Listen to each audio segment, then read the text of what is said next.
संसदमा आज पनि मचियो रडाकु। विपक्षीहरूले मानेनन् सभामुखको निर्देशन। रासोपा सांसदहरू कुर्सी छाडेर अगाडि बढ्न थालेपछि संसद बन्यो तनावग्रस्त।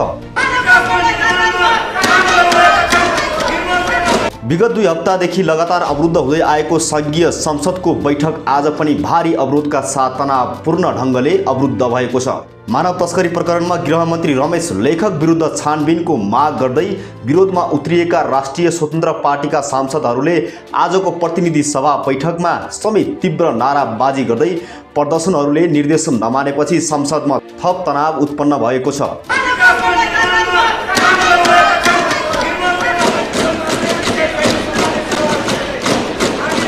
मानव तस्करमा गृहमन्त्री रमेश लेखक विरुद्ध छानबिनको माग गर्दै विरोधमा उत्रिएका राष्ट्रिय स्वतन्त्र पार्टी सहितका प्रतिपक्षीय दलहरूले आजको प्रतिनिधि सभा बैठकमा समेत तीव्र नाराबाजी गर्दै प्रदर्शन गरेका छन्। सभामुख देवराज घिमिरेले बैठक सञ्चालन गर्न बारम्बार आग्रह गर्दा पनि रासोपा सहितका विपक्षी दलहरूले निर्देशन नमानेपछि संसदमा थप तनाव उत्पन्न भएको छ। विरोधमा उत्रिएका सांसदहरूले कुर्सी छोड्दै बैठकको कक्षको अगाडि आएर कुर्सी छोड्दै भने मानव तस्करलाई कारबाही गर, गृहमन्त्री राजीनामा दे, उच्च स्तरीय छानबिन समिति गठन गर जस्ता लगायतका नाराहरूले संसद गुन्जायमान भयो।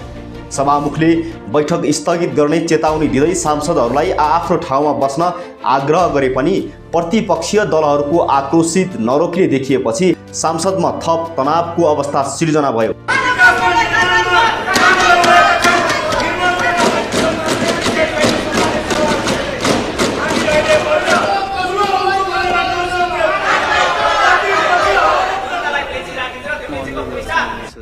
सबै मान्य सदस्यहरू